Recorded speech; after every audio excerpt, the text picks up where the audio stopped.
Sebelum menonton video ini, jangan lupa subscribe SH Channel TV. Sebelum menonton video ini, jangan lupa subscribe SH Channel TV. وصحبه ومواله أما بعد قال الله تعالى في القرآن الكريم أعوذ بالله من الشيطان الرجيم بسم الله الرحمن الرحيم يا أيها الذين آمنوا كتب عليكم الصيام كما كتب على الذين من قبلكم لعلكم تتقون صدق الله العظيم.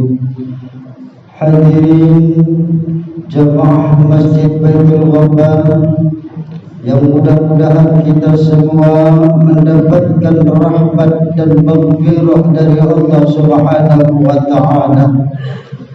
Hadirin jemaah Masjid Baitul Ghaffar, yakni jemaah salat Isya, dan sebentar lagi akan kita laksanakan salat tarawih berjamaah, di mana kita bersyukur kepada Allah atas segala rahmat, di mana kita dipertemukan kembali di bulan Ramadan ini, bulan yang penuh rahmat, penuh maghfirah dan itqum minan nar, bulan di mana dibebaskannya kita dari api neraka yang bagi mereka orang-orang yang melakukan puasa di bulan Ramadan ini.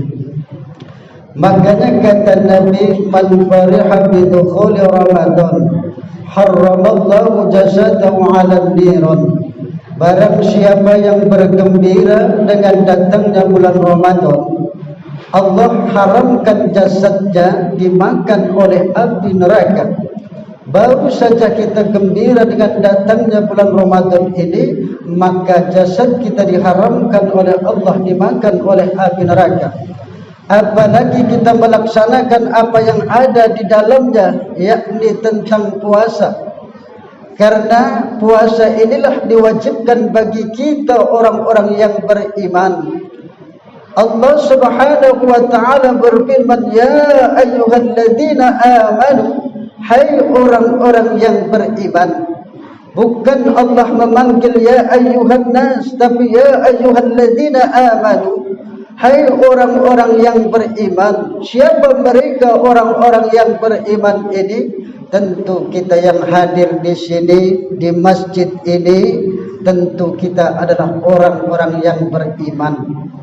Kalau kita bukan orang beriman, maka kita tidak akan bisa masuk ke dalam masjid ini. Maka kita tidak akan mau melaksanakan perintah Allah, yakni solat Isya berjamaah. Kemudian kita akan melaksanakan solat tarawih. Itu karena kita adalah orang-orang beriman. Makanya yang dipanggil oleh Allah Subhanahu wa taala, ya ayyuhalladzina amanu, hai orang-orang yang beriman, diwajibkan atas kalian berpuasa sebagaimana diwajibkan atas orang-orang sebelum kalian, la'allakum tattaqun, agar kalian menjadi orang-orang yang bertakwa. Inilah tujuan kita berpuasa, agar kita menjadi orang-orang yang bertakwa di sisi Allah. Karena inna akramakum indallahi atqakum, sesungguhnya yang paling mulia di sisiku, kata Allah, adalah mereka orang-orang yang bertakwa. Makanya kita usahakan di bulan Ramadan ini jangan sampai kita tidak berpuasa. Karena inilah kewajiban kita sebagai umat Islam. Wa syara'itu wujubi siyami salasatu asya'a wa bi ba'din nusakhi arba'atu asya'a. Syarat wajib puasa itu menurut dalam kajian ilmu fikih itu ada 4 hal. Al-islamu wal bulughu wal aqlu wal qudratu 'ala as-sawmi. Syarat wajib puasa itu yang pertama Islam. Kalau bukan orang Islam tidak diwajibkan kita berpuasa. Yang kedua wal bulugh, yakni orang yang berakal, yakni orang yang sudah balik, ya, yakni orang yang sudah balik. Kalau orang yang belum balik seperti anak-anak itu tidak diwajibkan berpuasa. Tetapi kita sebagai orang tua mendidik mereka, melatih mereka agar terbiasa untuk melakukan berpuasa.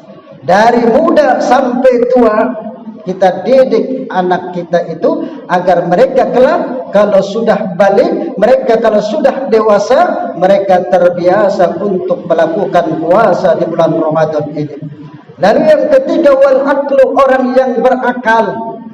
Kalau tidak berakal, tidak diwajibkan berpuasa. Berarti kalau orang tersebut tidak berakal, itu alias stres, gila, ya.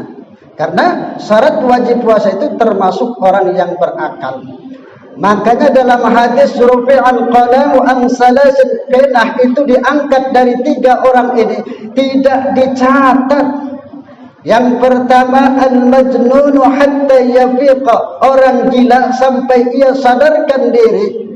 Kemudian wan-naimu hatta yastayqidha, yakni orang tidur sampai ia bangun. Kemudian yang ketiga, anak-anak sampai ia dewasa. Makanya anak-anak melakukan ini, melakukan itu tidak dicatat. Kemudian orang gila melakukan ini, melakukan itu tidak dicatat. Dan juga orang yang tidur, itu pun tidak dicatat. Dan yang terakhir, wal qudratu 'ala shaumi, yakni orang yang mampu melakukan puasa. Bagi mereka orang-orang yang tidak mampu melakukan puasa, seperti orang tua jompo yang tidak kuat lagi mereka untuk puasa, maka mereka dibolehkan tidak berpuasa. Tetapi harus membayar fidyah, memberi makan